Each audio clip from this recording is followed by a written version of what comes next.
All right, so we just hit record. All right, why don't we begin in prayer? Dear Lord, thank you for another day. Thank you for getting us up in our right mind. Thank you for allowing us to participate in this ministry. Bless the presenter, bless his family, bless all of us, bless our families. Thank you for this platform so that we can educate ourselves, that we become better stewards of our finances, and in the long run, be better stewards of spreading the word of Jesus Christ. It's in his name that we do pray. Amen. Amen. All right. It's good seeing everybody. And we are not at home. We're actually out of town. We're in Maryland, coming from a club Airbnb in Greenbelt, Maryland. And yeah, we have good friends of ours. Their son graduated from high school, but we wanted to be able to do this morning. And we're glad to present to you. Many of you know Joe Barden, loyal, longtime member of 3rd Street Bethel AME Church. But some of you may not know that he's been a longtime employee with the U.S. Department of Education. He served in various capacities. Right now, his title is Policy Analyst and Management Director. And when I asked him, what does that mean? What do you do? And he said, well, if he tells me, then he'd have to kill me. So those of you know Joe, there's something mysterious about what he does, but he has presented. He has all the secrets. Yes, he does. But many of you know that he has presented to this ministry a number of times, even before the pandemic, when he would give live presentations. And we were on air before we just now. We were talking about the fact that some of the attendees of his presentations 4 years ago, 5 years ago, now this year having graduates. They're graduating from college, graduating from graduate school. And I know from talking to them that they applied. Hopefully debt-free.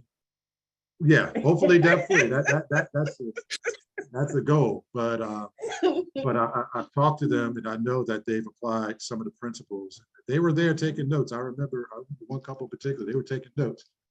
And so just to give you some background, many of you know that Joe went to Norfolk State, VCU.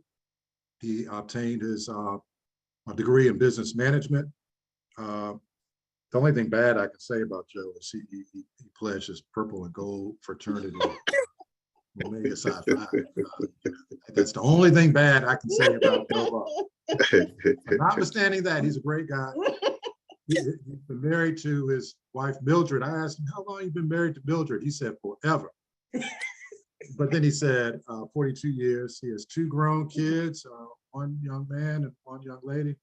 And they have law degrees and graduate degrees. And I know from conversation with Joe that he put them through school pretty much. He's debt-free on that. And he didn't spend too much money putting them through all that education. And for others who know Joe, he likes to brag in a great way. We're involved in the personal finance ministry. He likes to brag that he, I think a year ago, paid off his mortgage. So Joe has always been a good steward of his finances, and he's always been a great Christian in being willing to share his knowledge and information, whether it's on scholarships and education or personal finances or any topic. He's happy to give his heart. And so, Joe, we appreciate you being here. And without further ado, we turn it over to you. And we're going to put the background up too. Okay. And just let us know, just confirm if you can see what the background. Yep, I can see it. Okay, great. Can you put it on slide? Yeah. So that. How do you do that? Should be towards the right. You see this little thing looks like a upside down T. You see it? Nope. Okay, let's see. So you're seeing the side slides, is that what you're saying? Right. It's okay, Where would it right be? at the bottom under, No, that's not it. yeah, right. It right at the bottom, there should be where it said, you see something that says notes and some Yeah. other little, okay. There's an upside down T thing, like a box and a minus sign. Do you see it in a little box? Nope. It's Okay, not there. do you see where it says notes? Right? Oh, wait a minute. No, it's not there. And all the way at the bottom. Mm-mm. It doesn't say it. No, unfortunately, we're not tech savvy here. Okay. Okay.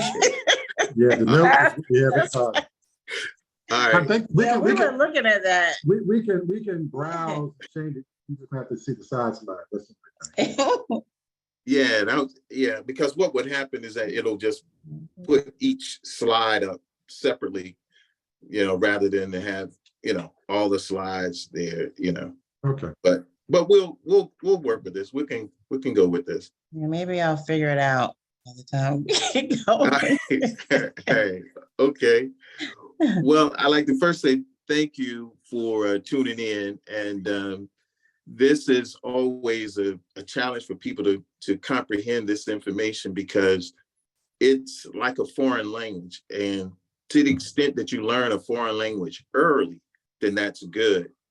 But it's always good, I think, to learn a foreign language, but it's a little bit more challenging when you're a little bit older.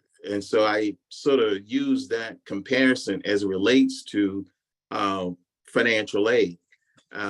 It can be a little daunting to people, having kids or other relatives, and you're trying to figure out, how do we, make this happen as it relates to, paying for it.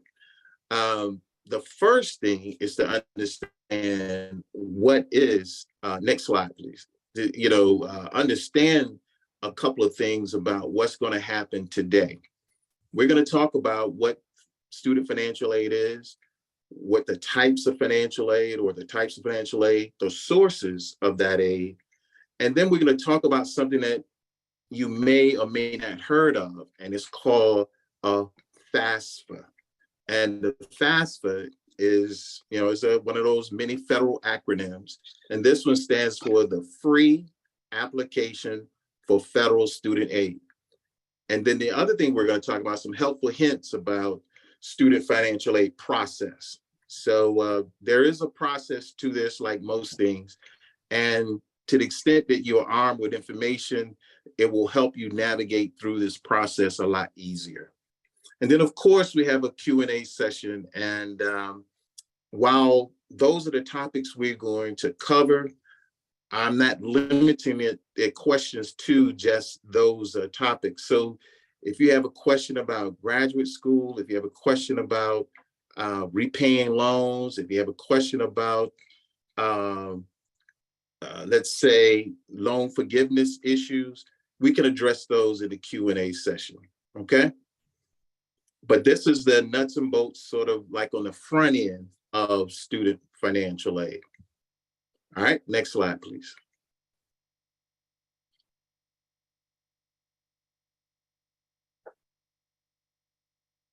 Okay.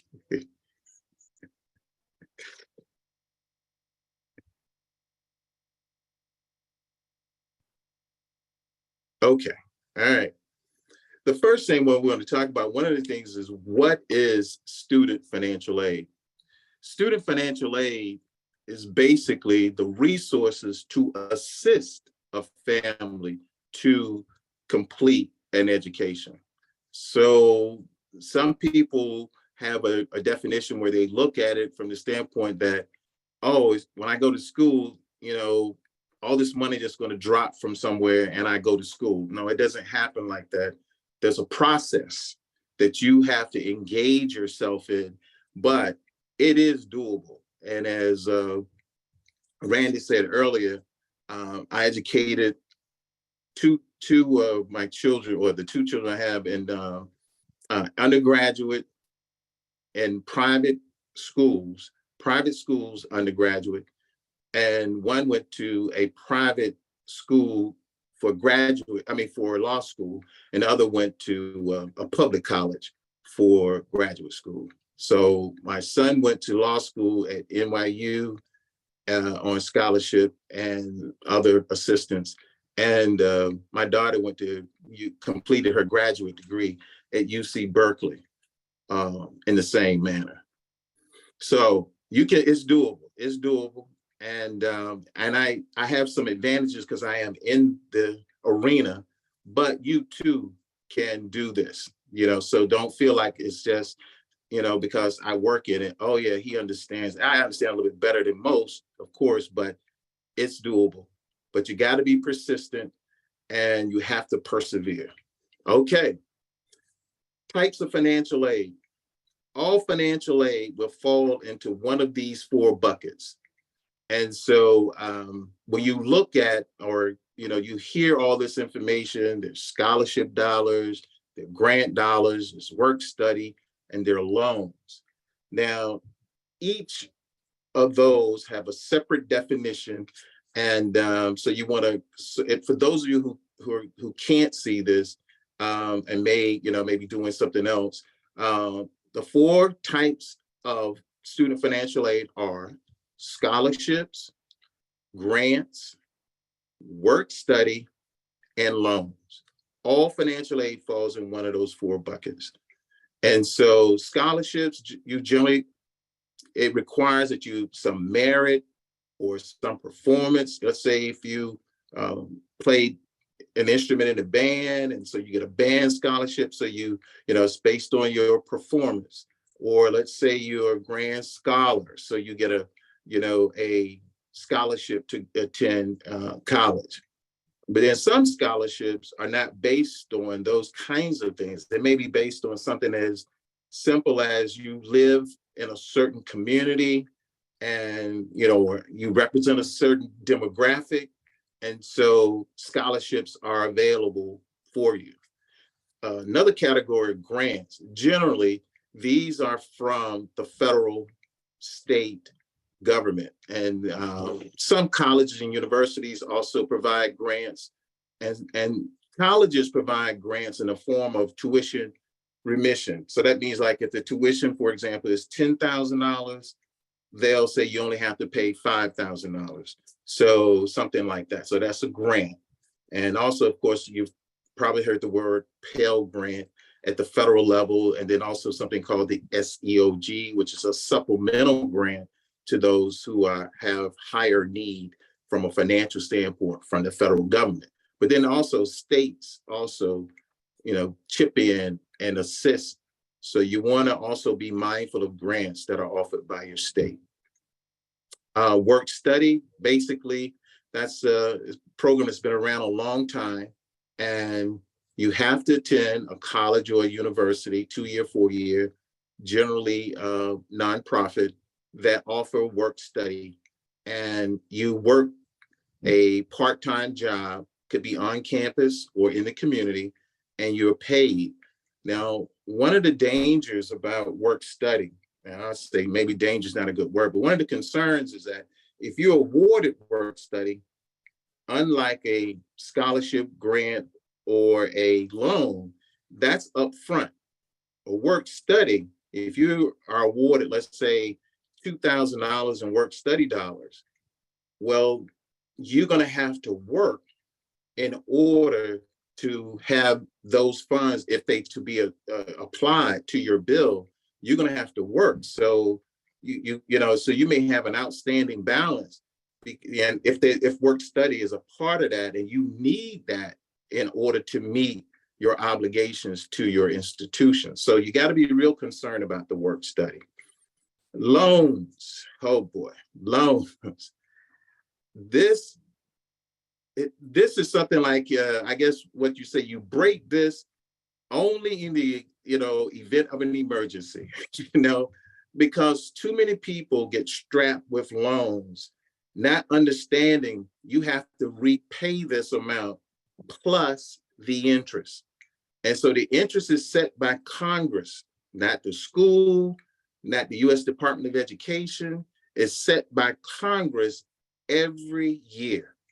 So Congress is about to set the rate for the student loans for this year, for what they say this year will be for the 23-24 year. And so when loans are dispersed for 23-24, they are based on the interest rate that Congress will set in the next 30 to 60 days. And so that's important because you won't probably be paying the loan back until 4, maybe 5 years, or whenever you start repaying your loan. So you're wondering, well, how was this interest rate determined? Well, it was determined at the point in time when you took the loan. So loans are real tricky. And then there are private loans, which I would say stay away from private loans. Private loans have no protection. Although the federal government has some protection with the federal loans, there are no protections for if you take out a private loan. And a private loan is out there, and most companies that offer a private loan, they offer it that you have to attend college to get it. So sometimes parents and students don't understand the difference between a federal loan and a private loan, because some organizations with the same name at one time offered both. So it was very confusing in that particular period. But now all federal loans are provided by the government. Okay, next slide, please.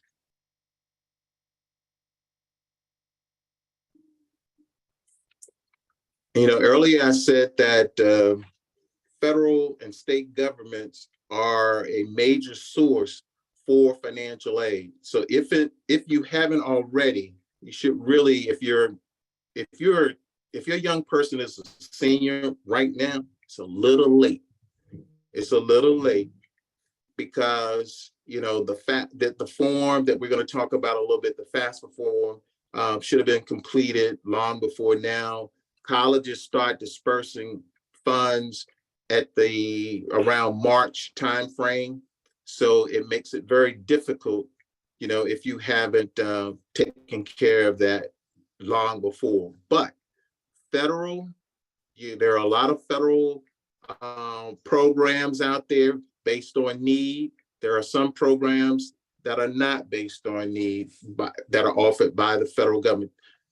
Because, for example, persons that were in 9/11, if you had a person that was, killed in that 9/11 situation, then there are opportunities for you to go to school if you're a dependent of a person, that happened. And so there's some military information there too. So, if you are dependent of a military person, then who, was killed in action, those kinds of things. So you want to check with the VA and you want to check with the state, because there's some state veterans organizations that also provide assistance. So federal government provides the largest amount of financial aid, but the state governments also provide a lot of assistance.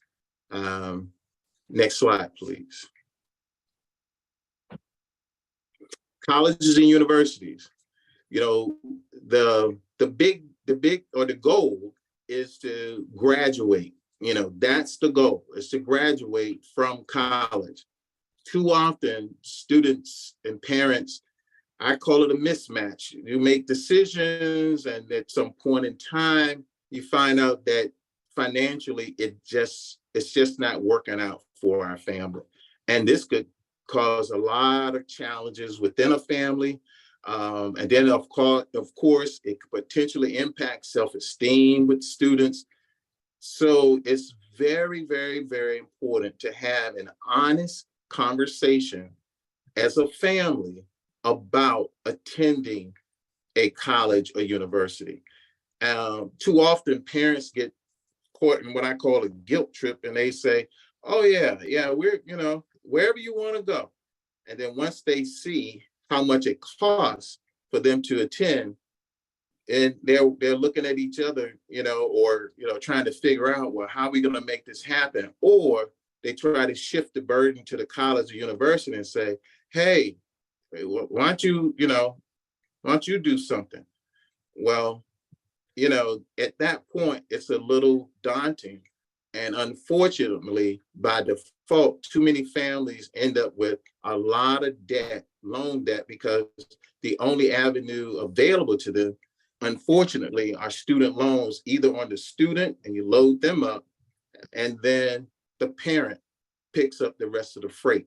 So while I've worked in admissions, I've worked in financial aid, and as I won't necessarily say this is my quote, but right there at the end is, for most families, it's much easier to get into a college than to finance it. Right now, the cost to attend a college is based on tuition, room and board, and then, things like computers. You could have activity fees, and some of the larger colleges, they have major athletic programs. It could be an athletic fee. So when you look at the cost of attendance, all of those items, books and supplies, when you add all those things in there, that's the cost to attend the college. And so it could be a particular price at a particular college. Now, some colleges, particularly private ones, will do sort of discounting and say, well, we're not, instead our tuition is $25,000, we're only going to charge you, $10,000 on our tuition. Okay, but you still, it's $15,000, which in most cases is much higher than a state university, particularly when you are from within that state. For example, I'm not picking on colleges, but I'm just using this as an example. In Virginia, the University of Virginia is a private school. Is a public school, but the University of Richmond is a private school. Now, the cost to attend those two universities is very different. It's vastly different. And you need to understand that when you're jumping in that process, because you think that, these institutions, how can one be so vastly different in cost than the other? It's because state universities get a subsidy from that state. Private colleges don't. So they have to fund the entire situation without getting state resources generally. And we'll talk a little bit more about that a little later as well. But one of the things I would sort of encourage all families to do when you're going through that process, get to know that financial aid counselor that you're going to be assigned early on. So really get to know them and they know you. And really, parents, I know we almost feel like we get real happy when that, letter comes in May, May 1st, it's either, the thick envelope or the thin envelope. That's the discussion. And so when when that information comes now, most of it is email. So most colleges, May 1 is a date that they give you for, acceptance, whether you've been accepted or not. So that May 1, whether it's coming through the mail or you get it via email, that May 1, everybody's jumping up and down. I got in, I'm in, oh, ooh, and that's fine. However, now how are we going to pay for it? How is this going to be paid for? And if we haven't put together a strategy, it can be very, very difficult to say, now, how do we adjust to this situation? And one thing you don't want to do is, straddle yourself with a lot of debt, because it has implications down the road as far as a student, how can they get started in their life and making sure things are working properly for them. getting that first job, getting that first apartment, getting that, getting a real car, that kind of thing. It could impact all of that. And also even when to start a family. So all of those things could be impacted if they have a very high student loan debt. So we want to minimize that student loan debt for young people and families, because there are too many families now. The parents are, taking on debt, and that's one of the growing things. And seniors having debt, that's a growing trend, particularly for educating their children. And so now they have all this debt, and they're challenged by it in a lot of cases. And now at a point in time when they're contemplating retirement, and so it's like, wow, how do I, adjust to this? And then some people will say, well, I don't worry about it, but it could potentially impact if you don't pay it. You can't just not pay it. It could impact your Social Security. So you may say, well, hey, that was 20 years ago, but it doesn't go away. It doesn't go away. Okay, next slide, please. Foundations and organizations. One of the, I think, great things about foundations and organizations is that there's lots of money available for families or students to access to go to college. Bill and Melinda Gates is one of the big ones out there, and people frequently talk about it. I mean, it's great. In fact, at Third Street Bethel, the grandson of one of our members has this scholarship, and he's in graduate school now, and it's paying for his graduate degree.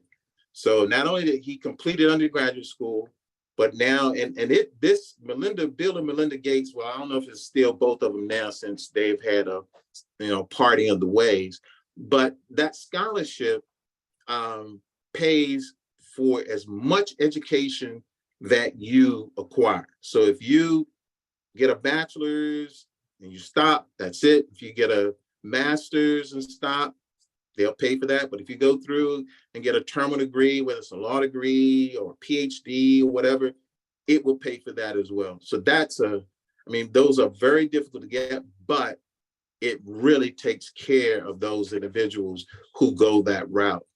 Another one that's out there that I really, really push is the Ron Brown Scholarship. In fact, the Ron Brown Scholarship headquarters is in Charlottesville, Virginia.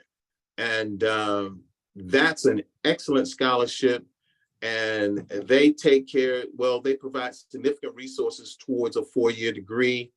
And they provide support services, networking, because that's also important. While we need the money, it's also important when, young people hit these campuses that they can quickly connect and feel a part, because part of their success in completing that undergraduate degree is connecting with that institution and feeling at home there, at least enough to complete, their degree.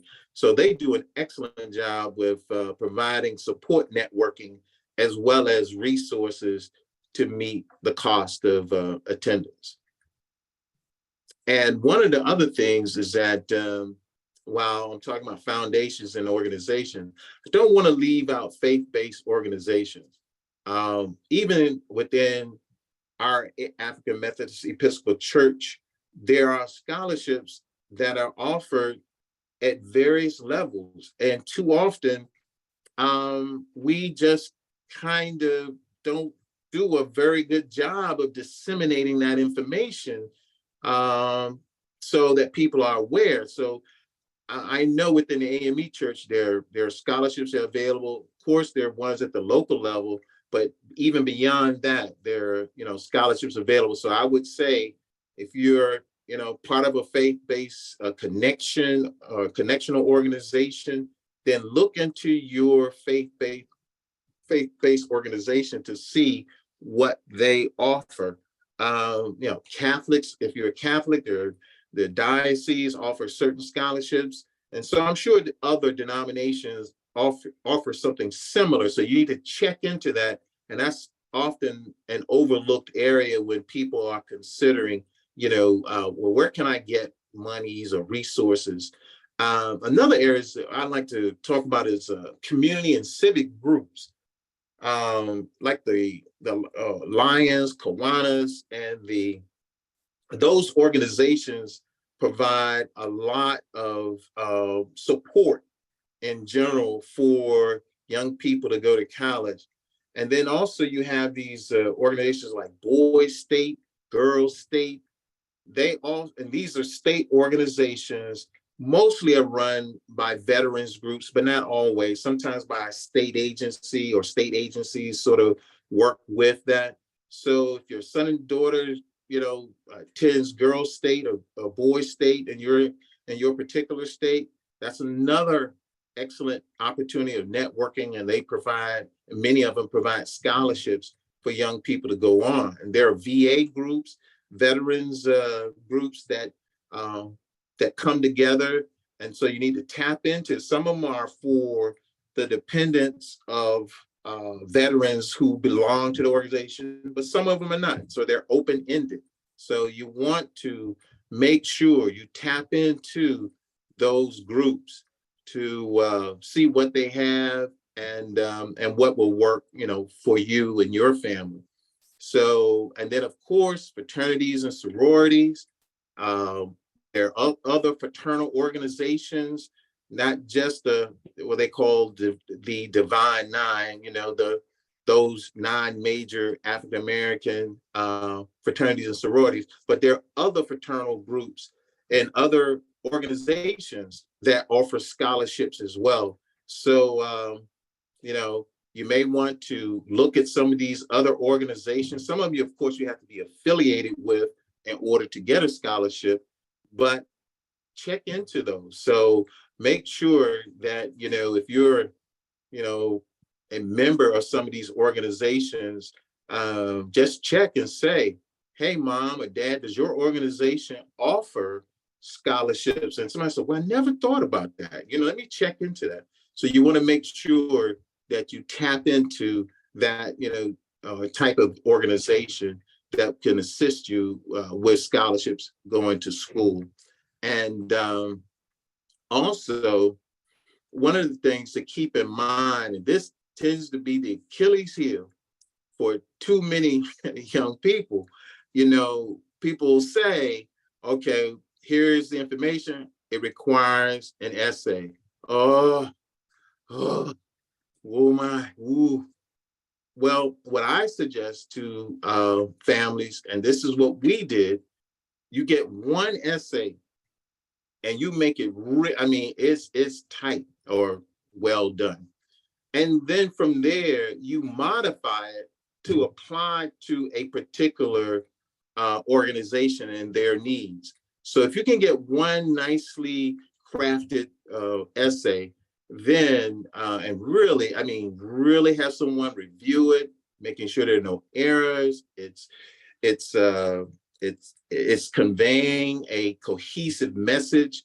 Then yeah, and then like I say, just modify depending upon the organization, that you applying or submitting an application to.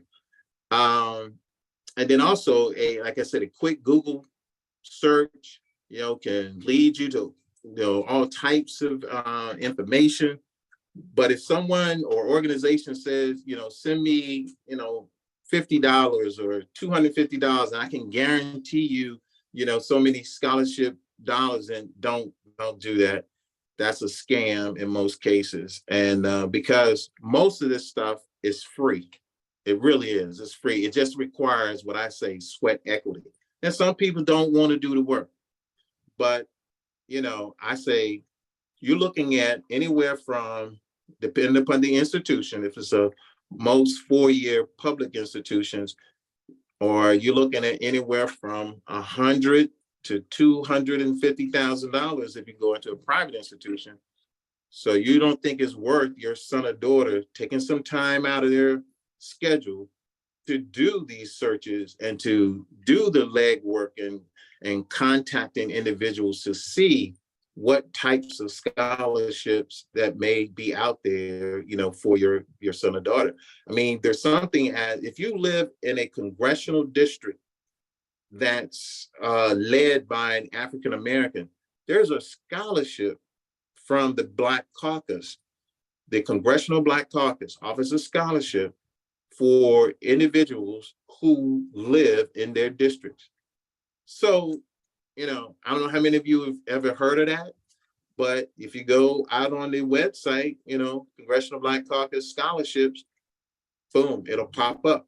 So these are the kinds of things. What I'm saying is that some of the areas you may not have given any idea to, and you say, well, I don't know.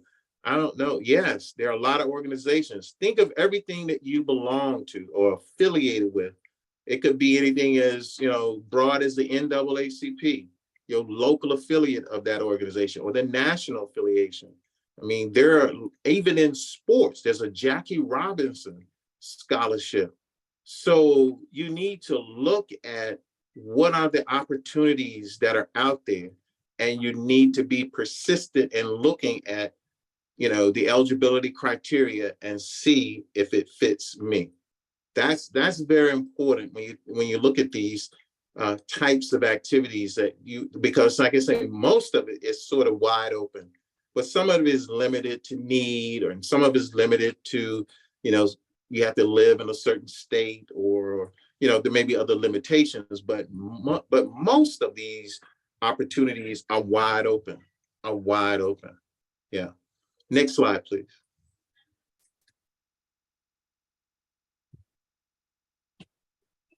Employment. Many of you work for organizations that provide scholarship dollars for your dependents.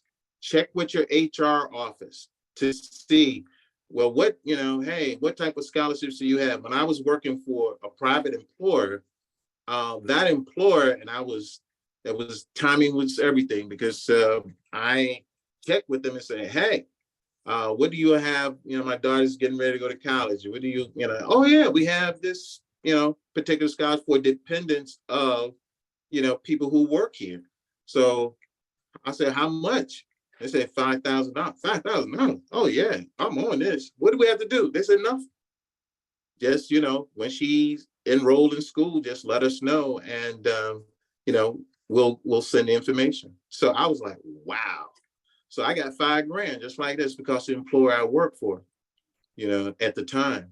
And so these are the kinds of things that we probably don't think about, but check and see, if that organization, if your employer offers that for dependents. Then some organizations, you don't have to be a dependent of an employee in order to get a scholarship. Amazon offers that, Target offers that. So they offer scholarships for people who are not, employed. In fact, that's one of the criteria. You can't not be employed, or your dependents can't be employed or affiliated with in order to receive the scholarship. Though, that's because they don't want people to think that, oh, somebody had the finger on the scale and like, yeah, we made sure that Joe's kid got scholarship, So it's very open. So, but there are two, that's what I'm saying. There are two lanes. So that lane that if you're a dependent would be very different from the lane that if you're not affiliated at all with that organization. Yeah. Then also some labor unions offer scholarships. So, if you're affiliated with a labor union, and this may be a good time to, to tap into, to say, well, hey, check with the HR or check with your union boss to say, hey, my son or daughter's getting ready to go to school. Do you all have anything for them? Yes, could be, or no, but many of them do. Many of them do. They provide assistance for dependents of members of the union. Yeah. Another area I like to refer to is professional associations. Many of us in our professional, our networking, we have affiliated with some group of organization. And that group, in most cases or many cases, they offer scholarships for students to pursue something in that same area. And a good example I have there, the Black engineers. The Black engineers, they have a society that they provide scholarships for up and coming, students to go to college. And so you want to check into that.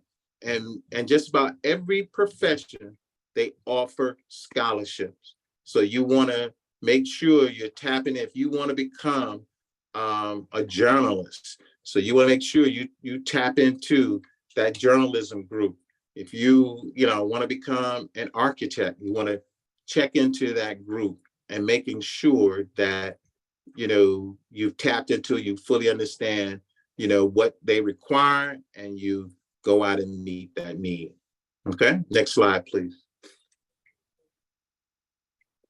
Okay, now let's say you've done all the great things, you've tapped into all these resources, and so you sort of understand what you need to do. For most of these, now not all of what I've just discussed, most of them require you to do the free application for federal student aid, or FAFSA. Now, colleges and universities, generally, most of them are still using it, or some variation of it. But when you get into some foundations and some other organizations, it's kind of hit or miss, because some of them, if they're based on need, they'll ask for this. But if they're not, then you don't have to worry about that. But I encourage all families to do this regardless as to your income. Because some people say, well, look, I mean, we're not rich or anything, but our income I know we don't qualify for nothing. Well, I would say still complete it, because many schools will look at, and sometimes there are situations where that they can offer resources that are not respective of a particular income threshold. And so these resources have to move quickly. And so because you completed the FAFSA, generally speaking, you probably say, yeah, but because we have these unspent funds, you submitted an application, your information is on file, you get the scholarship, or you get the grant. So I would always encourage families to go through this process, because even if you get a loan, the best loan to get, and I know some families don't want everybody knowing their business. I understand that, but the federal government has a very high standard regarding the use, access of this financial aid data.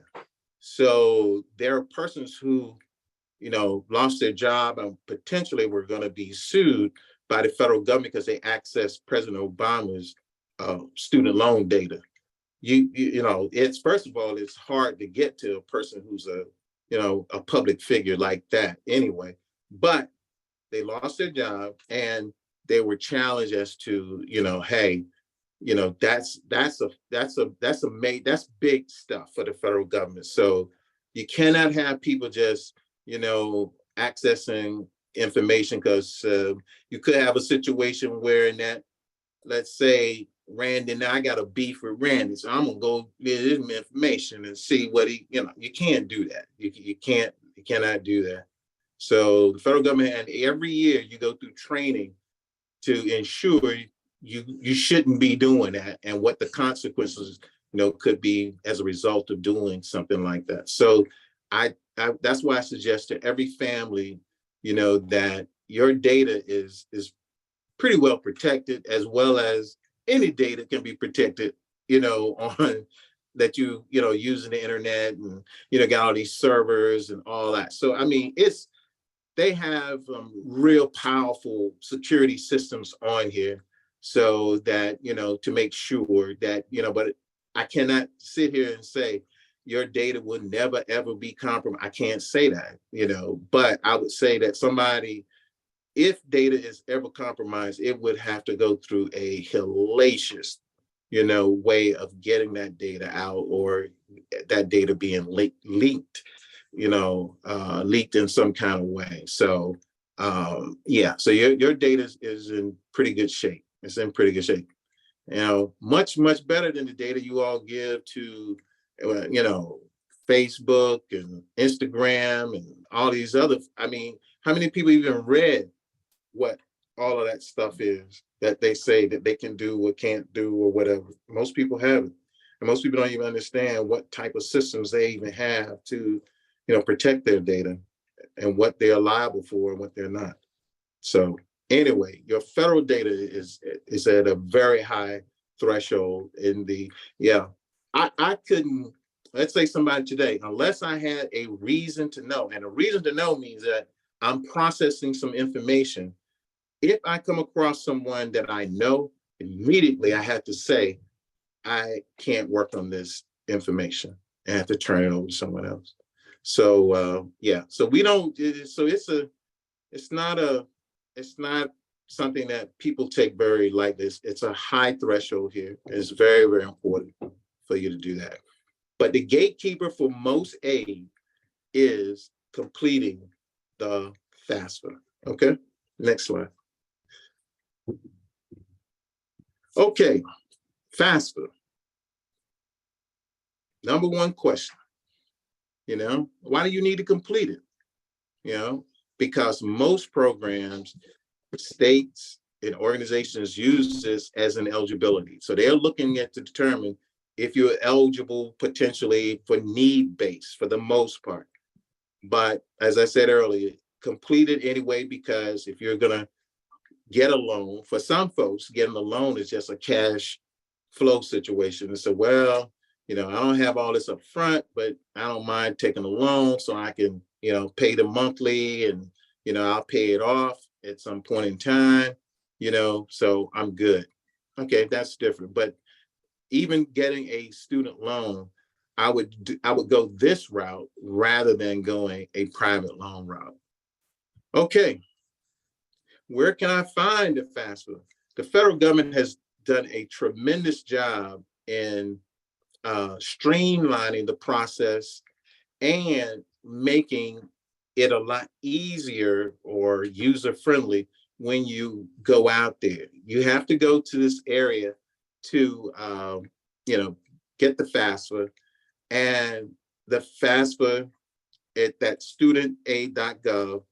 That's a very, when you get there, it'll say, FAFSA, and there's some other information there too. There's information out there about scholarships. There's information out there about internships. There's a lot of information out there in addition to doing this. But this is very, very important for families to do this. And I would say you should do this as early as you can in the process. So your taxes aren't due until April, but I would encourage families to get their taxes done early in the year that you're going to submit your information, and you can submit it as early as in January. Yeah, so you can submit as early as January. All right, and even if you haven't done your taxes, you know what you did last year. Most families tend to be in the same threshold. So if you're going to be in the same range, you said, well, it normally takes me until April to do everything. Go ahead and so you can submit last year's information. If it's going to be comparable, just submit last year's information. If there are any adjustments you have to make, you can make them after you've submitted the information. The reason why it's so important to do it, because colleges are making decisions in March regarding student financial aid. March, not May. Not May, when that letter comes in and we all happy. So you want to make sure that in March or shortly after, it's probably about mid-April, that's the latest, where they'll tell you through a student award letter how much aid you're going to receive from this college or university based on your financial resources and the students. So they look at that, and it's now called a student aid index. And that index determines, and you can appeal it. You can appeal it. So if you get it and you feel like, I don't know if they looked at everything properly, you can appeal that decision through your college or university's financial aid office. That's the best source to help you out there. Okay, so what information do I need to complete the form? Of course, you need your social security number, you need your tax information, any financial records that you have, and then you need something that's called your assigned FSA ID. Okay, what you need, this is something that's very easy to do to get an FSA ID. This will be your identifier throughout, just throughout the process, even after you leave college and you repaying your loan, if you have a loan, or if you want to go back and look at it, say, well, what kind of grants from the federal government did I receive? Or, what did I receive from the federal government during that period? You can come back and use your ID at any time to look at your records. And this is something that's brand new, not this year, but it's a new concept for the federal government to kind of put all this information under one umbrella so that you will have all your information. The status of your FAFSA is here. You can come back if you start your FAFSA, don't finish. You can, get a what they call a key number assigned, and you can come back and use your ID and your key number, and you can finish the FAFSA form. Now, the FSA ID just requires you to do this as often as possible. I mean, to do this the first time is to get your name, address, and all that information, and have that information. It's a straightforward form, and it'll ask you for your social security number, date of birth, and you enter all that information in to get that assigned number so you can then go through and complete the FAFSA. Next slide, please.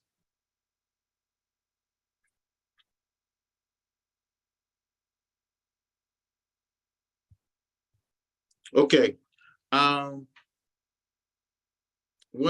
One thing you want to do is make sure that FAFSA is complete, and then it's electronically signed with your FSA ID. So you don't have to worry about paper. Did I sign it? And because we used to have situations where that parents would sign for their son or daughter. So that can't happen now because your FSA ID information is linked to all of your information. So we don't get that cross kind of situations anymore. The FSA then is processed, and then a student aid report, or SAR, is sent to the family, and the college will get the same information for them to determine what you're going to be eligible for. And then the college, then will prepare, that's right, the award letter, and then for the student's family. And when I say student's family, because some people say for the student, but no, it's for the family, because this is a family decision about this information. So we're to ensure that the family is involved. Then the family reviews it, and then they'll determine, which school they're going to attend. But this is a time when, for lack of a better term, I say steps 3 and 4, there should be a lot of horse trading going on with family. If you feel like, this still isn't, y'all not coming, close enough for us as a family, then you really need to have those conversations with your financial aid office counselor, because that's the person. And you can even, say, well, you talk to that person, well, you've been very helpful, but I want to speak to someone else. And so you can get to the next level if you feel that your, situation hasn't been fully addressed. All right. Next slide, please.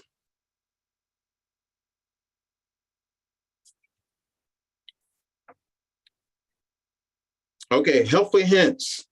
Start early. As I said earlier, be persistent. Got to have a plan.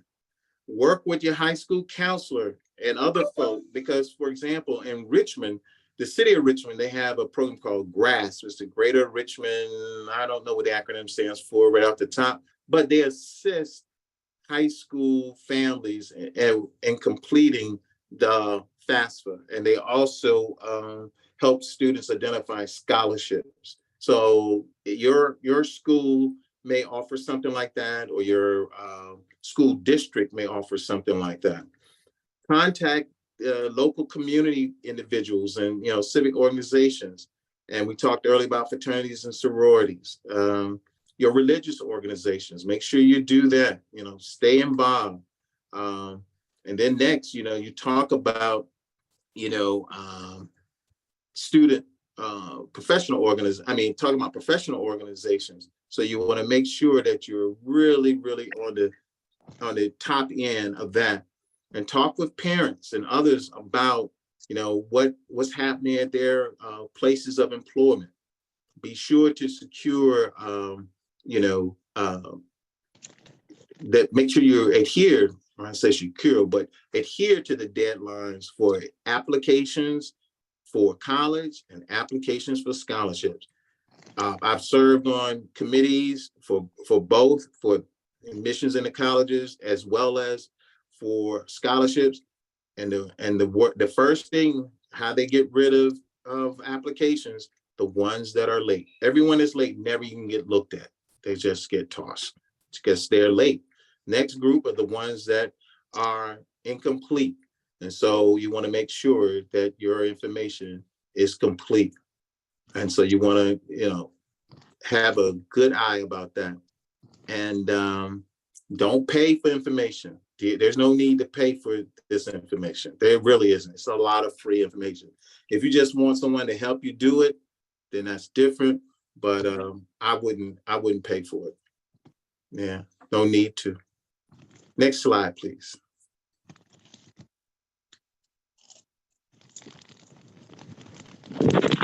Okay, we're now where you all can participate. So any questions about anything I've shared or anything else? Oh, let me, I should have done this at the beginning.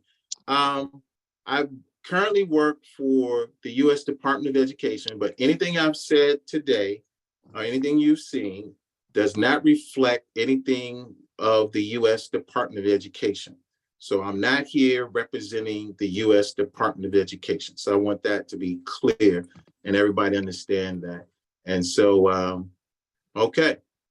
All right. Questions?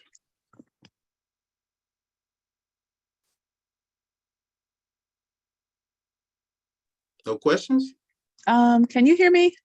Yes, I can. Okay, I didn't know because I went off. I'm multitasking. Okay. Okay. There's an elephant in the room. Mm-hmm. Okay, I'm a divorced mom of 3. Okay. And what I have noticed, I have one child who's in grad school, Mm-hmm. that universities will take advantage. So you have to use the ATM. I can only do Okay, deposit. they will, hello? Hello. Yeah, they will take advantage of the students. I'm trying. They will make it so that even though you may file your FAFSA, and you can file as early as October, Yes. right? You can file October 2nd. And for some reason, when your financial aid package gets put together, you have loans out the wazoo, no grants, and your child has almost has a perfect GPA. Okay, she's like 2 points from the scale. Now I think it's a 5.0, so she's a 4.8. Mm-hmm. And you still don't get, and you can get on the phone with people. We've had instances where her advisor did not work with her, did not meet with her, and she set up appointments and then canceled. My student would set up appointments and then they would cancel. And as a result, we paid for an extra semester of college, which was totally unnecessary. Well, I did. Okay. Right. All right. And then when she's now in conservatory, and she still has one class, they, instead of giving her, and she plays extremely well. And people say that, okay. More so now than I've ever heard anyone, in terms of her playing. And she is like 2 points away from a perfect GPA in grad school, mind you. And she's still being offered tons of loans, very few grants. she gets the scholarship, then they half it. Oh, well, something's come up, we're gonna have to half it. I mean, it's really frustrating. And yet there are other students who do not play at her level who are being offered, and they're younger because they're like an undergrad and not master's level. And, I just sit there and I'm just like, really? And so how do we negotiate those types of things? Because you can get to know, you can talk to the financial aid people in the office, and they're not going to offer you anything. They'll offer work study, and then her work study schedule will be right up against her final exams, which means, of course, she's, instead of everybody else who's chilling and studying, she's working, okay, till Yeah. sometimes 11 o'clock at night, and she's got exams fresh in the morning. Yeah. So those are the things, unfortunately, our students are starting to face.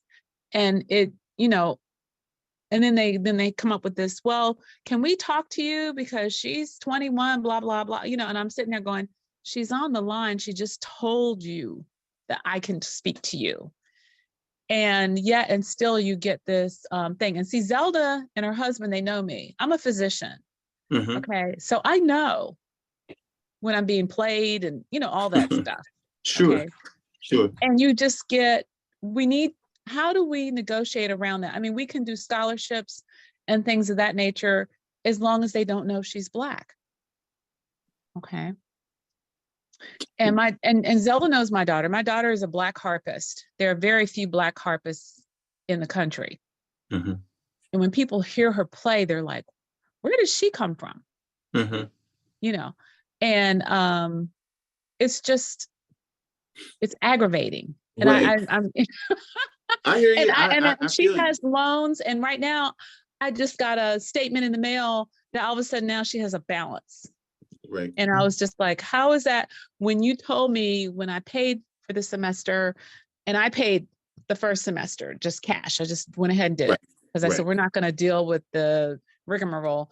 And then the second semester I said, okay, this is on you. Let's see, it shouldn't be any more than what we paid first semester. And all of a sudden now we've got all this.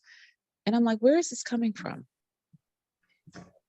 Kimberly, does she compete and she's been talking to people and see, like, things like the Sphinx, the Sphinx group, they're only doing string instruments. They're not doing harp because they know there are not enough Black harpists that compete at Danielle's level. Does she compete in any competitions? Because she would win them all. She has in the past. And the last one she competed in, they split with her and another girl. And I heard the other girl play, and I was like, are you kidding me?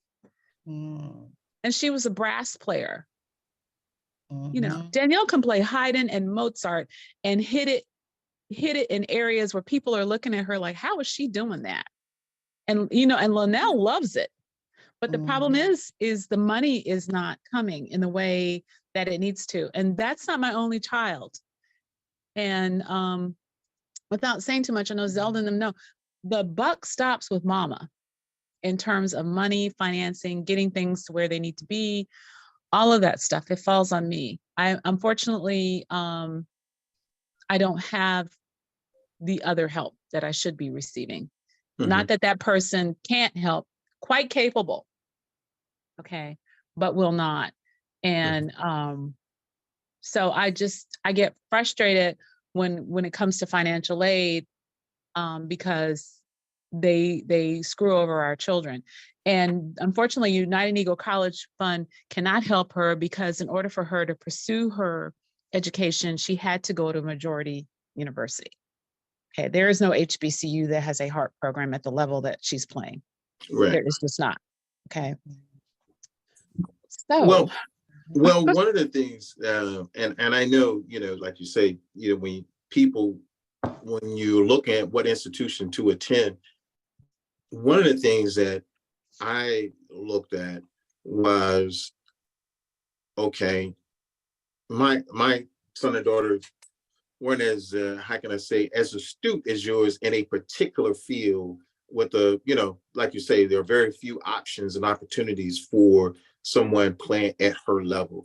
And so my senator, they both were a bit, they were broader. They're like I said, my son was a poli-sci major. I mean, everybody offers that, you know. So, but the point being though, is that he graduated with enough credits that, you know, he, you know, had, and that's another thing I suggest families do too, to lighten that load, is this IB and AP coursework that's in high school. I know some of us are saying, well, they're making good grades, but are they in, you know, they in honors? But AP and IB, most colleges and universities, if you get the highest score on those exams, most colleges will give you the equivalent of that course in college.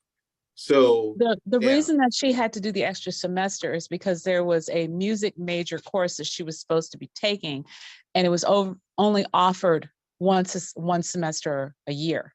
mhm, And she had asked her advisor about that, met with her advisor. Oh, don't worry about that. And I told her, I said, Danielle, that doesn't sound right. right, And then what it came down to, I mean, because she took IB all the way through high school. right. She went Well, to a predominantly white high school, and she did well in IB. right, Okay, right, so that was not the issue. The issue was you know, the poor advice from her advisor, and she kicked herself that whole semester. She took some other classes. She worked on her Spanish again. She's almost fluent, but it was just the whole, you know, that whole business that really irritated me to no end. And right. then now we're in conservatory and they are almost pulling the same trick. And I'm kind of like, guys, we've done this rodeo already. Don't do this. Well, one of the things that I encourage families to do also is, because everything is by year. Year Right. one is this, year two is this. Okay. Is that keep a folder of everything. So if someone says this is what we're offering, because I had to confront my son's undergraduate institution about a book scholarship, because they said that it was included in when he came in. And then Mhm. we, you know, got 2/3 into the semester. Hey, well, what you all Where is gonna it? do? Right, Yeah. right. And Mhm. so they were trying to back off on it. And I said, oh no, here's the correspondence, and you're not going to back off. And so I had to, you know, go to the vice president of academic affairs. I mean, went to the dean of the school, and the, you know, because he said I Okay. wasn't here Okay. then, and I went to the VP and I said, hey, you know, y'all got to work this out. They did. So what I'm saying is, though, is that I understand what you're saying, and this is, I know this is water over the dam now, but to the extent that something is promised to you, or someone that says this is the cost, they can't come back and say, oh, you owe more for something. This is the cost, this is it. You cannot do that. You can't have a bait and switch in those kinds of situations, but you got to keep track of that. And I know it's so much more work. It really is. But And to add to that, Joe, I had to do the same thing when I was in college. So they tried to backtrack on scholarship money, and I ended up having to go to the dean, go to student affairs, and write a letter to the president. Well, that's what I'm that saying. kind of stuff. And so, okay, so then, all right, so I know what my homework is now, and I'm going to go back through everything, and I'm going to have to make sure that I have full access, because they have really put a bee in my bonnet. And I don't think they realize how much of a bee it is. Yeah, but you're absolutely right. Colleges, I'm gonna tell you, I don't care where you go, they all are trying to say, okay, we want you here, but we now gonna switch or change or do something different once we get you here. But my thing has always been is that that doesn't work with me. Now you may get to the next person and do that, but you're not doing that to me. So you got to be persistent. Sound like you were that type of person, but stay persistent and go to the next level. Don't stop. Go to the next level. If the dean can't resolve it, say thank you very much. Go to normally it's the vice president of academic affairs or provost. Go to that person. And if that person can't take care of it, say, thank you very much, go to the president. And then if the president says some, well, go to the board. I mean, go Yep. to wherever you need to Keep go going. to get the resolution, because you're saying, you all can't just keep making up these things. So Right. is that more work? Yes. Yes, it but is. But yes. it's, this is, I know it's They will try it. frustrating. Yes, it's trying, but you got to stay in the fight, because if you don't stay in the fight, they're going to say, well, she didn't say anything or she went along and paid it. So, Mhm. okay. But Joe, I Right. can personalize it. I know, again, one of the talks you had before the pandemic, a good friend of ours went to, and her daughter actually went to the same undergrad school that Danielle went to some time ago, and she went through the whole FAFSA process. She learned at that talk, because you said you can appeal decisions right. made.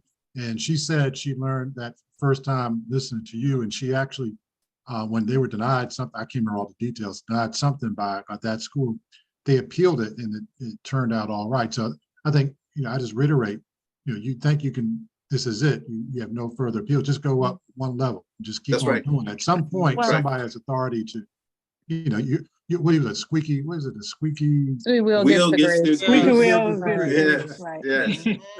So That's right. well, this is her last, she only has 2 years, and this is her last year. So I'm gonna, I guess I'm gonna be an irritant to them all summer. Yes. Okay.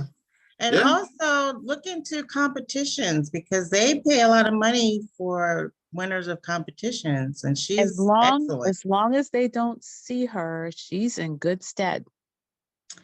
Yeah, that's See, harp is We've had that experience really, too. We've yeah, had yeah. that but experience. As long as sometimes they you don't have see you, sometimes you it's have to good. be And seen to pave the way for someone else. Like when Right. I was in college, I paid for my college tuition by competing in pageants. uh-huh. So I got money from that to supplement my, college income, Right. whatever I needed. So she can do the same thing. And Well, I mean, then I'll look, even if she doesn't win first prize, even she'll second win or third is something. still some money. Yeah. Right. Yes. Right. That's a good strategy. Sometimes the non-traditional ways are more challenging, but those are the ways that we can, get it done. I'm gonna tell you a quick story. I see someone's hand is up there. I'm gonna tell you this quick story. My daughter went to Berkeley for graduate school. And so because of my background, I knew that her scholarship only was going to be cut in half the second year. So I said, okay, but what's the situation on getting domicile in California? Well, it's long as you have domicile the day before classes start, a year from that, then you're eligible for in-state tuition. So what did I do? When her first year, she was out there, I took her to the DMV, the equivalent to the DMV, and she was like, well, I haven't studied the book. I said, you smart, you'll be all right. So she passed the test, she did the road test, and so she had a California license. She had a California license. She was a graduate student, so she was staying off campus. So and she had a bank account and everything. And I told her, change your voter. You got to vote in California. I want to vote in Virginia. Look, we good. You vote California. She changed all that information. And as a result of that next year, she was eligible to be in state. So not only did her scholarship take care of her, it was more than enough. So what I'm saying is that something as simple as when you declare domicile in a state can enable you to sort of garner benefits that otherwise she wouldn't have had enough, because California charges a lot for out-of-state tuition. So she would have been an out-of-state person if she just held on to all those Virginia credentials. But because of, I kind of know this stuff a little bit. So I just looked up the California code and what's domicile for educational purposes. It's 1 year. Yeah, it was 1 year. But you had to do everything had to be done before classes start. before 1 year before classes start. So it was that kind of knowledge that enabled me to get her through, you know, and so yeah, so it's those kinds of little techniques, little strategies, and so that can help facilitate some of the, yeah. And what's the question? Somebody had a hand raised. Z, that's you, Z? Yes, this is me. I just like want to comment with the what she just stated. My daughter, she's in the biology honors program at St. John's, and she was taking a chemistry class, and she received a D out of the class. So they told her she had to take the class again this summer. And I was like, okay, we can do that, you know. But then I was told it was $8,000 just for the summer class. And then I went in shock. So I was like, you know, we can't afford $8,000 when we have to start paying her tuition starting in August. I mean, even though she has a scholarship. So I kept calling back. I called the finance department and I had her to call her dean. And one young lady, she was like, well, you know, this chemistry class this summer, they give you a 50% discount. And I was like, so how does she get that? And she was like, oh, I don't know, but, you know, I know they offer it to certain people. So what I did was I kept calling back until I got the right person. You know, I was like, we can't afford $8,000. I understand you give 50% discount to certain people. How does she qualify for this discount? So we was fortunate enough to get a Black person lady on the line. And she was like, she called my daughter and she said, I'll make sure I get back to you with this. And she said, don't pay the $8,000 yet. It's going to be a late fee, but don't pay the $8,000. So to me, a late fee of whatever, $300 is better than additional $4,000. Oh yeah. So what we did was I kept calling back, and that was the thing. We went further into it. We didn't let it go, you know, even though they were like, the class starts next week and, you know, you have to pay this. I was like, we're just going to hold off. And the lady called my daughter back after hours and she gave her her name, gave her her personal cell phone number. Wow. And she said, if you have any problems, if anybody asks, how did you get it or what happened, you give them my name and tell them that, you know, it was processed and whatever. And so now we only have to pay $4,000 instead of $8,000 for a summer class that, you know, but the thing was we kept digging and going further into it and speaking to other, you know, people. Once we had the clue that this thing is done, we didn't let it go, you know. So that was one thing that was really important. And also you mentioned about the unions. Yeah. My job, I'm through 1199, which is nurses in New York and all over, the nurses and medical program. But we are a law office, a small law office compared to that. And they offered a scholarship. And I made my daughter fill out the application. I was there like, you go. We're not going to get it, but you're going to fill it out anyway. And last month we got the scholarship. She was given the scholarship. So All right. even with the unions, you know, like you said, the unions and everything, even though you probably don't think you'll get it, I made her fill out the application and we did. It was $4,000 and that helped, even though the semester was over, is going to help go towards next semester. So that's the thing. I'm telling you, that's look, I did it.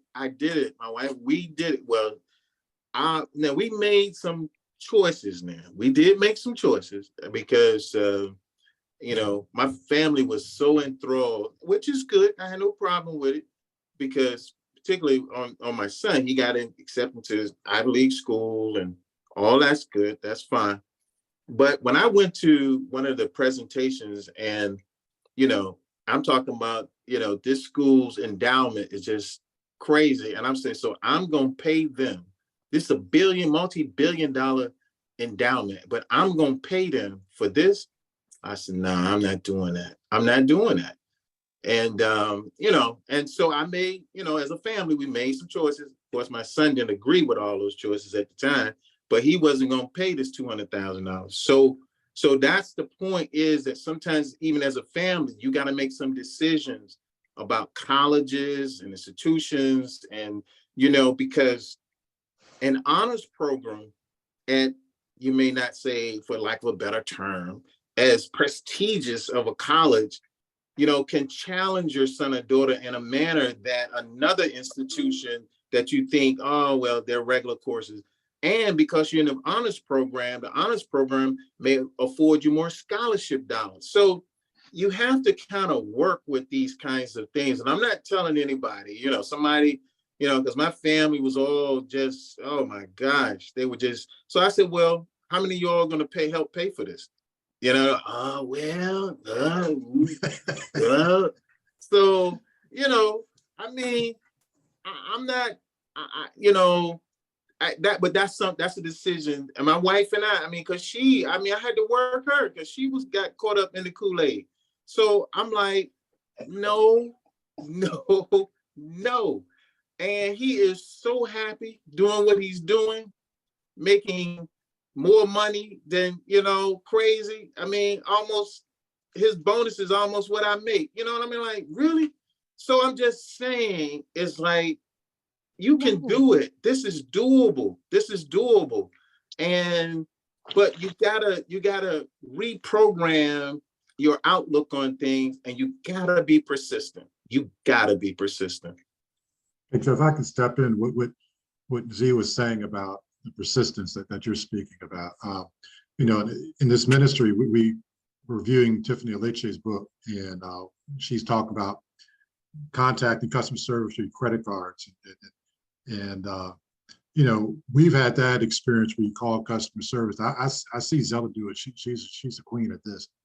If she doesn't get what she wants from the first person, she don't sit there for an hour. I will argue with the person. You know me.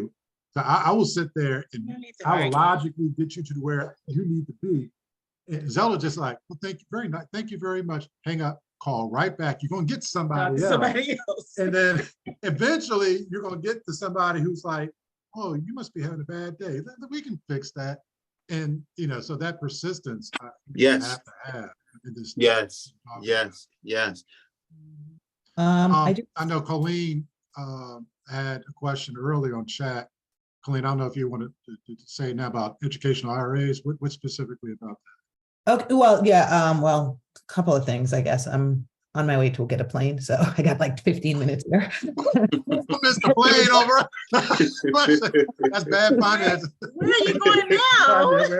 I'm going back to Boston. I'm in Texas. I'm leaving to Boston. So I plane leaving like an hour and 15, but I'm close enough. But anyway, I just want to reiterate a few things, or comment on a few things. One is that like, for example, my daughter, when she was in college, like no one would talk to me. Everybody was like, she's over the age of 18, you know, she has to be the one to speak for herself. And then I had the big argument as in you're not asking her for money, you're asking me. So, but what I realized in the end is that every time she applied for something, she got it in regard to scholarship. Every time she went down to the office, but when I was doing it, for some reason, it didn't happen, for, you know, lack of a better word. I don't know what it was, but for some reason, her college was insistent that she be the one to fight for herself and fight for the scholarships. And so I don't, you know, so I guess I'm just putting that out there because I experienced that I somehow didn't have any power. I only had the money to give. That's all I had. Right. Well, there's a federal law called FERPA, and that federal law precludes, once your son or daughter hits 18, then you no longer can make those decisions. They don't, like, you're right. They don't care who pays the bill. They cannot communicate. They cannot communicate with you unless she gives a waiver. Colleges don't tell you that because they feel that's a violation of the student's rights. But all you have to do is tell your son or daughter to go in to, normally it's the registrar's office, and say, get the FERPA release form. You fill it out. She fills it out. You fill it out. Give it to him. You can talk to anybody at that point about her situation. Yeah, see, I had my son, because he was the first.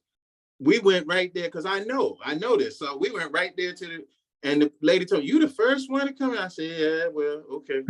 So yeah, let's get the form, let's fill it out. And so I had no problem calling there and handling whatever I needed to handle. Because like you say, they're not, they're just saying it costs this. Your son or daughter gonna look to you, well, what we gonna do? Yep.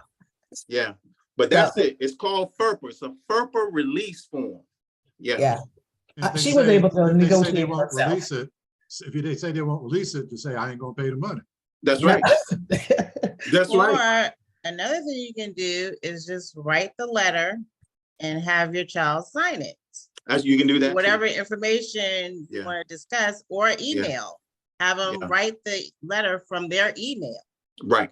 You Yeah. can do Get that all your too. questions answered. Yeah, you can do any of those kinds of things, but hey, I'm not gonna let the 18, 19-year-old make a $200,000 decision. I'm just not. Okay. Now you can call me control freak. You can call me whatever, a dinosaur parent. I don't care, but I just wasn't gonna allow that to happen. I just wasn't. Yeah. Well, she was able to navigate it and get all the scholarships and everything at the end. Well, but that's fine. That's let it go. But that's great. That's great. this was, That's the great fight that it was not worked. worth it. But if you wanted to, she I could could. still do her thing, and you still can get the release. But then she can still, and now only if you needed to step in. But no, if she's doing it, then that's great. That's wonderful. She graduated, so I'm good. Wonderful. I'm good. That's the goal. But then the second thing I just wanted to something that you talked about in regards to preparation, because we recognize that at first we were thinking she was going to go to certain colleges. So we had sat with a financial advisor or a college advisor, I guess, our freshman year.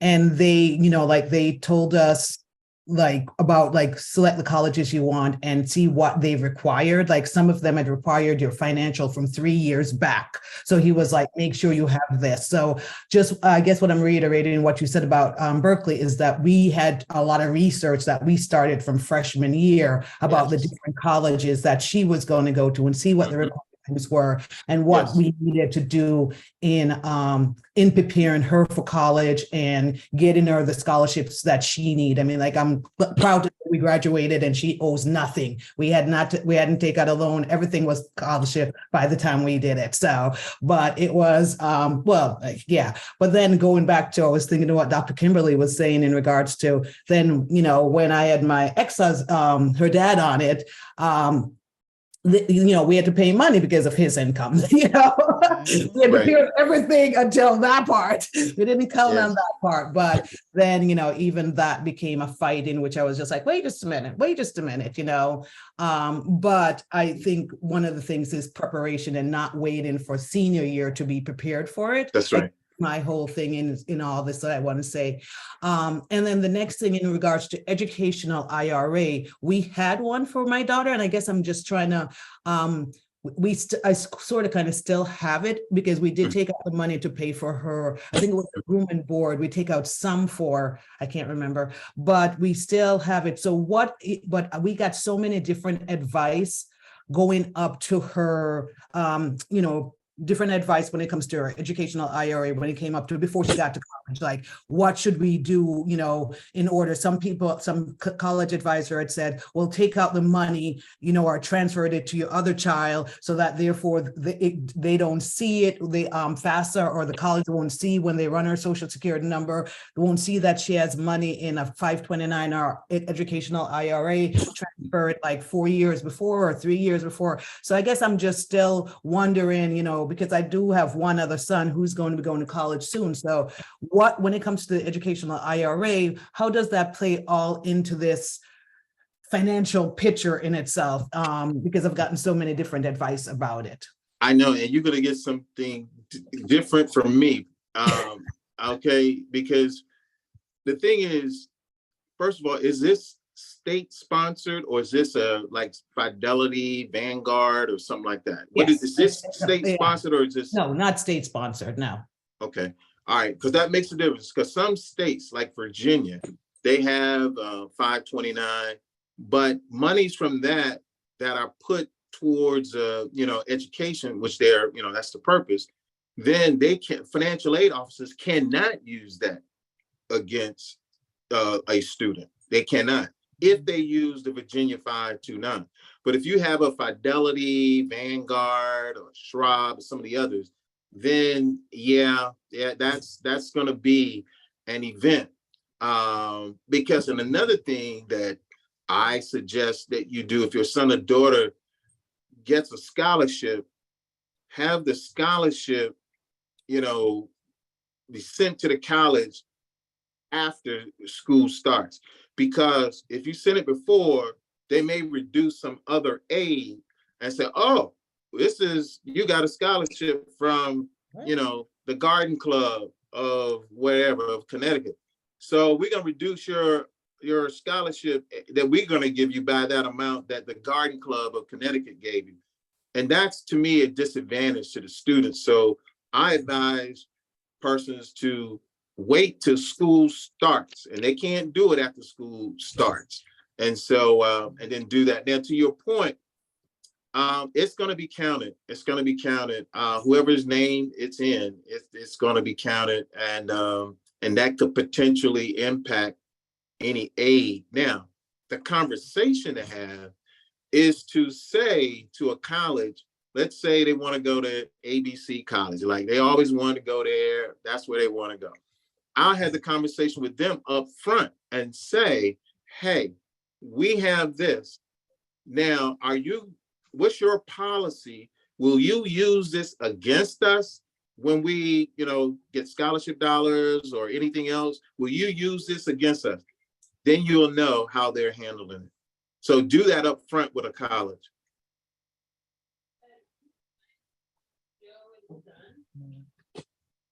Hey, Joe, one question I had, I always want to ask you is through our kids' experience, and we had the same thing. We would tell them to apply to all these scholarships, and we named some of the ones you named, especially through our church and everything. They would say okay, and then they got the information to do all this stuff that kids now don't seem to be inclined to do, like the essay, everything else. And then I know, like from our church, they have money left over because not enough people apply for these scholarships.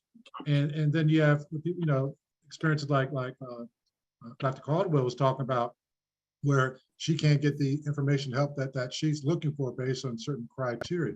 It seems to be a lot of mixed match, people missing each other, money's missing kids, and so on and so forth. But is there any global thought in the industry because people our age are wired differently from kids now? So kids are always on their phones. I'm wondering are they going to revamp these things so that there's another way to present the skill set of kids who are not inclined to sit there and type out essays all day long? That's just not their skill set. No judgment in that. Their world will be different 30 years from now than our world.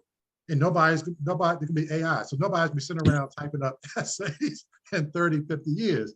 So is there any way that in the future that perhaps they can cater these applications so that, not make it easier that people fall down that trap, but match up with the kids of today? Well, that's always a challenge, because just as you heard one lady was say earlier, her daughter has this unique skill in music, which, how do you then judge that with someone who's, nothing against, like I say, somebody who's going to be a lawyer, to say that, okay, which one are we gonna do? And so a lot of organizations use the essay as sort of like, this is a way for us to see. Now, a lot of times the students aren't always even preparing the essays. But what I'm saying, though, is that to the extent that you believe, because you have them sign some, but, okay. But I think that this is a way to try to look at how do we, look at everybody in a more equitable fashion.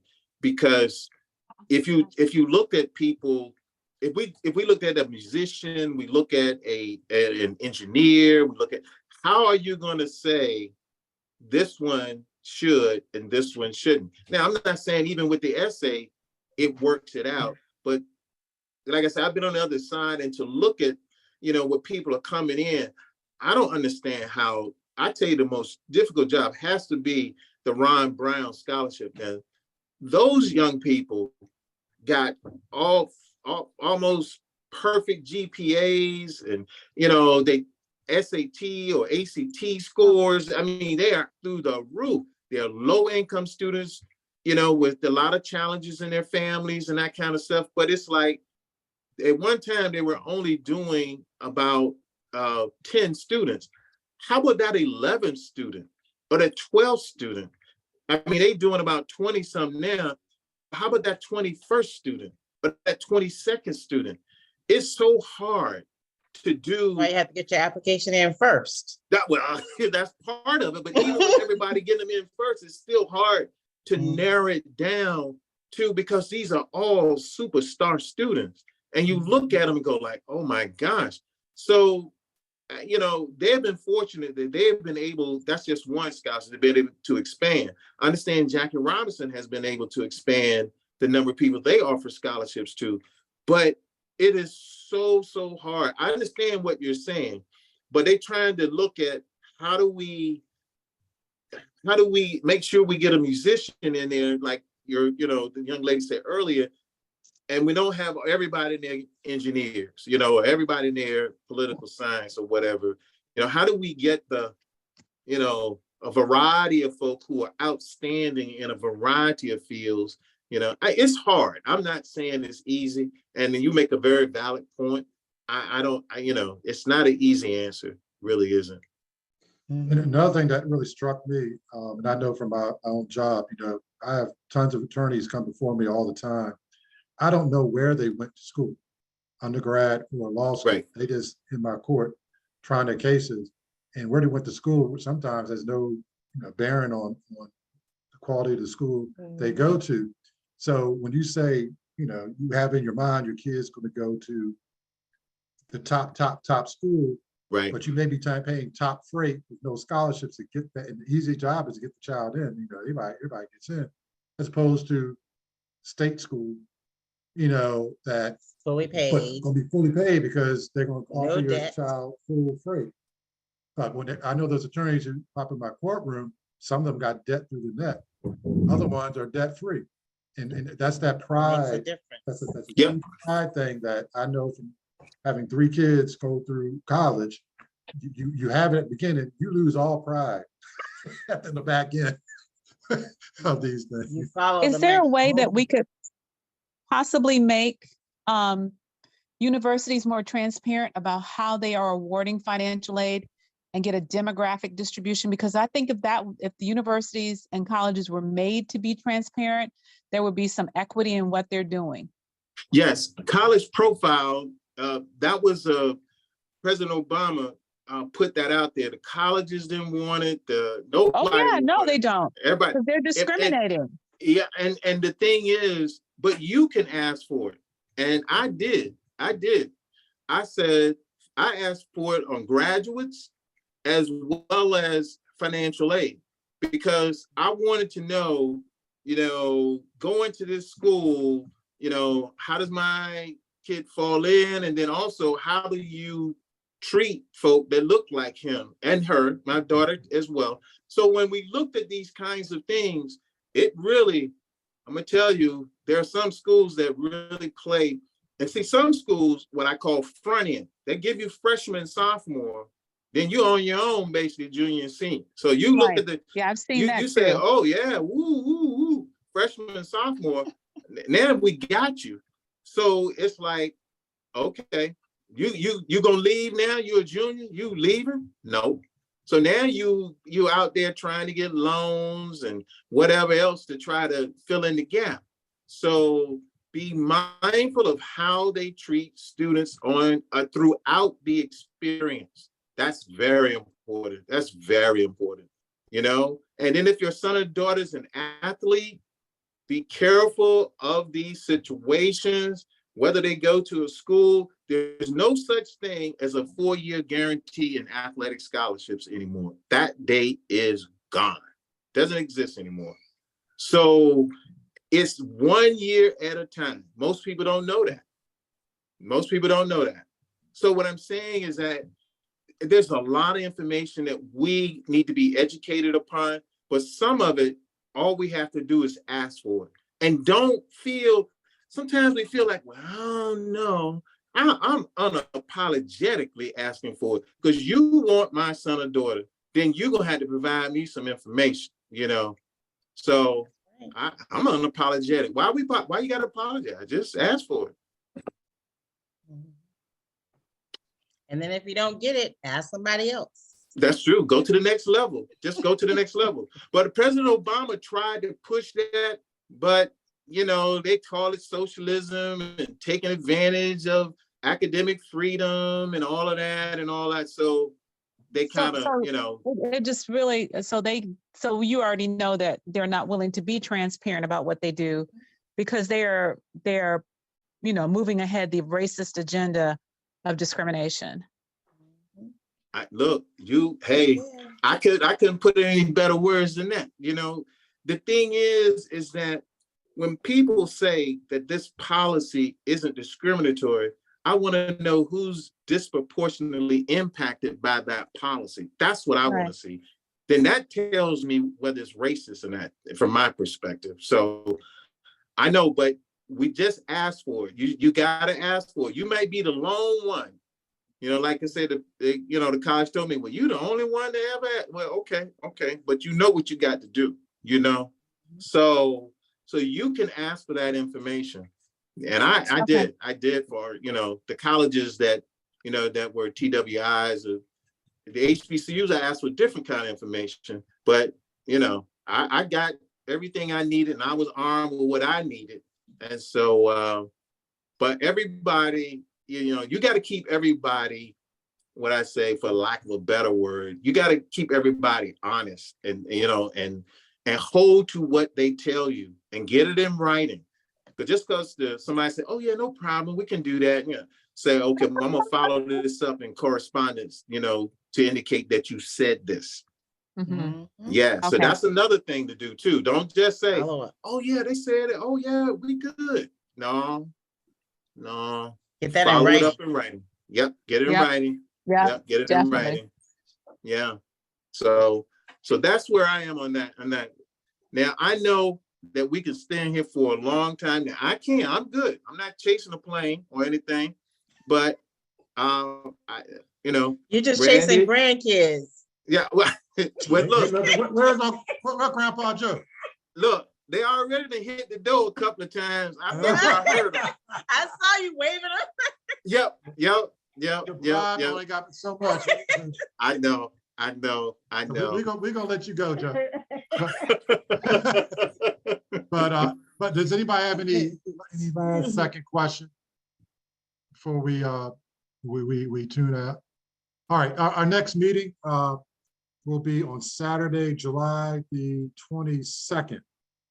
And we'll be picking back up with Tiffany Alice's book, Get Good with Money. The next chapter, the beginning of the next chapter. So please tune in, tell a friend, tell a family member. This is good stuff that is going out there, and make sure people who we know need the information receive it.